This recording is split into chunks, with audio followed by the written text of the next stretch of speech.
Hello and welcome to Uncensored Conservatism, episode number 287, starting here in Japan, where a new law went into effect that discourages the practice of kira, which means flashy names.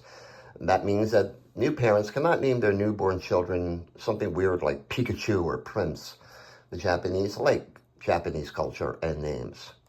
Chinese government is a little pissed that the United States has condemned new charges against Joshua Wong Chi-fung, a civil rights activist in Hong Kong. The U.S. stated that China was never serious about civil liberties in Hong Kong, which is about right.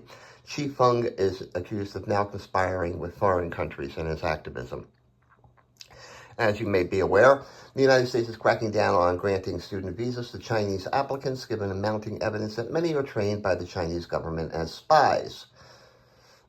Some universities are pushing back on this since they rely on that money from those Chinese students, and it's always about the money. So there's this country in Central Asia named Kyrgyzstan, a long name with only one real vowel, that used to be part of the Soviet Union. And they finally got around to taking down a 70-foot statue of Vladimir Lenin, decades after the fall of the Soviet Union. They could have hired some George Floyd protesters, because they'd have that sucker down in minutes. Although they have more on their plate right now, the Iranian leaders blasted President Trump for his recently announced travel ban from certain countries. They described the action by Trump as blatantly racist and hostile to Muslims. Islam is not a race, by the way. Regardless, they speak a big game as Israeli bombs fall on their heads right about now. And in some old news, the flotilla of Swedish retard Greta Thunberg was turned back by Israel, and she was given a bottle of water and a sandwich, put on a plane and sent to France. That didn't stop her from some choice words about genocide, war crimes, and all that nonsense that spews from her retarded mouth. Incidentally, that was a plastic bottle of water, and the sandwich was wrapped in plastic. That's why she's really pissed off right now. Hungarian leader Viktor Orban recently told a French interviewer that Russia is basically a paper tiger militarily, and that NATO has nothing to fear about an attack from the Ruskies. He correctly noted that they can't even defeat Ukraine, so NATO would be an even taller order, and he's right. Incidentally, since early 2022, Russia has lost over 1 million people dead in Ukraine. Speaking of Russia, some people closely connected to the Kremlin are starting to criticize Putin's efforts there in Ukraine. They're claiming that Russian people are becoming tired and divided over the war, and that it's becoming an economic drain. This flies in the face of the propaganda machine of Putin and his assertions that he has universal support for his efforts. And speaking of propaganda, Russia has developed a show geared toward toddlers called Sandpit, where little CGI-created toddler world leaders try to explain to the kids happenings in the world. And they're kind of cute, these little creatures. Lower left is a little Elon Musk there. And that's Putin over here, Trump. I think that's Macron. That's the Turkish guy, Erdogan, and the crazy North Korean dude. All right, well, the openly racist and fascist blue-black movement in Finland was recently re-granted political party approval after turning in the required 5,000 signatures. It was determined that some of the signatures were those of the Finns Party municipal leaders. Now, the Finns Party is probably the most polar opposite of the blue-black movement. So I'm going to ask a question, what's going on here? Magazine The Economist reports that Germany is in the process of building a, quote, big scary military. German tanks recently rolled into the Lithuanian capital of Vilnius to wild cheers. The last time German tanks rolled into Vilnius, they were Nazi panzer divisions.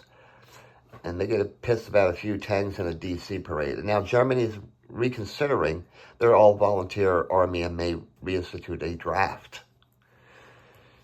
Meanwhile, the German intelligence services are reporting that an increasing number of what they call political extremists are joining the opposition AfD party. And as for the AfD membership, the national police head is on record of banning AfD members from police service, saying their views are incompatible with German values and what is expected of police officers. sort of like when a driver plows his car into a crowd of people, which is what happened in the Bavarian city of Passau. The driver was not identified, which usually means they were not German, although police suspect the motive was personal. Okay, yeah, right. Excuse me. A judge in Leipzig will decide whether the German magazine Compact will be banned again after winning an appeal to be reinstated. It was banned in 2024 after former Interior Minister Nancy Faeser, shown here, declared, "We will not allow anyone to define who does or does not belong in Germany by their ethnicity," unless, of course, the person doing the defining is Nancy Faeser. Voters in Italy are going to the polls, or not, over a referendum that would greatly liberalize their immigration and naturalization laws. One such change would basically establish birthright citizenship for those under the age of 18. Giorgia Meloni, shown here, the Italian leader, is boycotting the vote, and others are telling Italians to go to the beach instead. The reason is that if 50% of voters don't vote, then the vote doesn't count. A group of Dutch citizens showed up on the border with Germany recently and conducted their own border enforcement effort. They stopped cars and opened trunks, saying that since the Dutch police won't do anything about illegal immigration, they will. Obviously, the Dutch didn't like that. Amsterdam has a unique plan to rid the city of its famed red light district. They want to construct a 5-story mega brothel in the suburbs of Amsterdam, the affluent Zuid district. The structure would also contain erotic stores and shows as you make your way to your preferred prostitute on the day. Incidentally, Amsterdam prostitutes oppose the plan. Well, Rembrandt and Vermeer have nothing on a new exhibit at a famous museum in Amsterdam that features a 200-year-old French condom from France. The condom features artwork depicting 3 sexually aroused priests with boners and a nun.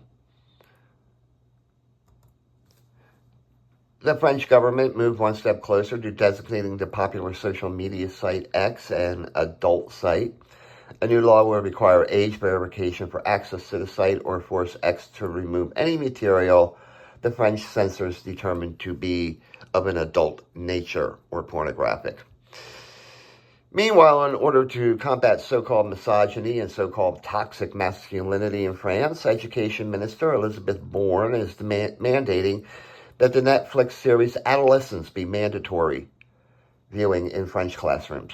This follows on the heels of a similar movement in Great Britain in their secondary schools. And the French Parliament recently promoted the long-departed Alfred Dreyfus to the rank of Brigadier General. A day later, they approved compensation for returnees from Indochina, which was Laos, Vietnam, and Cambodia. About 5,000 returnees ended up in camps upon their return to France in 1954. It is estimated that about 1,600 people could apply for compensation, but not to be outdone, they then declared double debt to the country of Haiti. After gaining independence from France, Haiti was forced to pay compensation to France for the loss of possessions, including slaves. What? France had slavery? Who would have thunk it? Regardless, this as-of-now toothless resolution calls for reparations to Haiti. Meanwhile, police report that a teen was kidnapped and sexually assaulted with a candle by the brothers of a Turkish girl that the teen was dating in France. The teen, by the way, is Franco-Turkish. God. Great Britain reports that the number of migrants crossing the English Channel from France to England is up 35% from this point last year. On June 3rd, 1,195 migrants made it across the waters to merry old England. Meanwhile, a petition circulating in Great Britain has gained over 300,000 signatures asking the government to halt accepting these migrants after it was revealed that over 32,000 migrants have been housed in hotels throughout Great Britain, where there is now a housing shortage. Some politicians in Great Britain are arguing that public wearing of a burqa should be banned in the country, and this is going to upset the increasing Muslim population of this once proud nation. A retired author in Kent, in Great Britain, decided to visit a chapel in a hospital when several Muslim doctors entered and told him to move because they were going to have a prayer meeting. Being a polite guy, he moved 2 rows away. Not good enough. The Muslim doctors got a chair and literally put him in the corner. So much for tolerance. At a rally in London, Prime Minister Keir Starmer referred to Great Britain as an island of strangers. This prompted Diane Abbott, shown here, the first black female member of Parliament, and there she goes. She has her terrorist garb on, to deem the speech inherently racist. And there was lots of talks about diversity being strength and immigrants building Great Britain. Yeah, right. Okay, not so. Richard Tice, a former member of Parliament, shown here on the right, is calling for white British couples to have more children. This, after a report was released that white English people will be a minority in their own country by 2063 at the latest. So come on, English women, start popping them out. You know why it's difficult to make a phone call in China? Because there's so many wings and wongs, you might wing the wrong number. All right, that's a joke from a Roald Dahl book that a 12-year-old British kid said in class. He just repeated what he read. That brought down the wrath of the school, who told the father that it was an insensitive, racist joke. And that's free speech in England, 2025. And apparently Great Britain has this game called Snog, Marry, Avoid, where recruits are shown pictures of whores and they have to rate them. You know, do you want to marry them?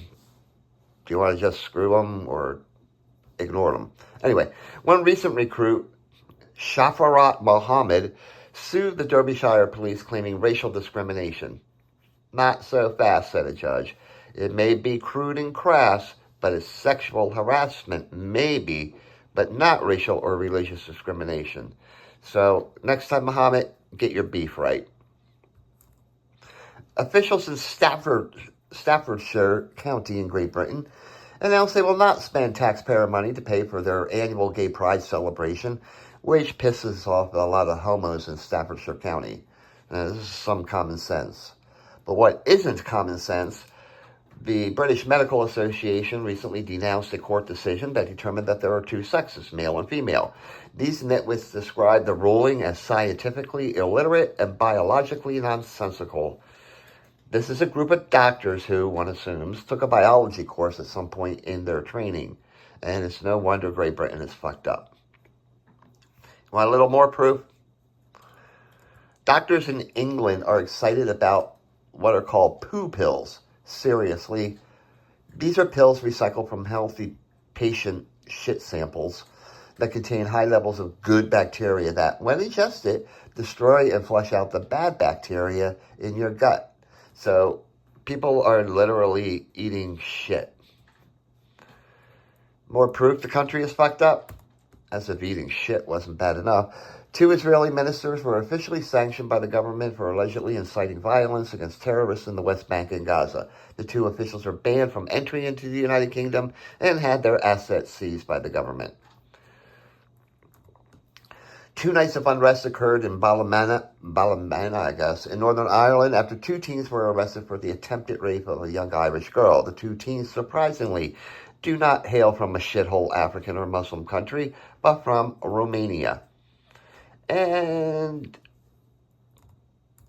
Ed Sheeran, probably the most overrated performer in history, and one that will literally induce a fucking 4-day headache if you ever have the displeasure of seeing him perform live. I know I have. Unfortunately, my wife dragged me to one of his concerts. Claims he identifies more with Irish culture than with English culture, even though he was born and raised in England. Okay, yeah, whatever. Ireland is probably saying, get the fuck out, too, and take Rosie O'Donnell with you. Scientists have discovered a mysterious metallic sphere in Colombia that was recovered after observed flying through the air. The orb had etchings that date, they say, to Mesopotamia. Locals claim it is of alien origin, and just like that, Ancient Aliens has a new episode. So Tijuana, on the border with the United States and California, has grown in population over the past, 30, 40 years. What hasn't grown is their sewage system, and guess where that shit is ending up?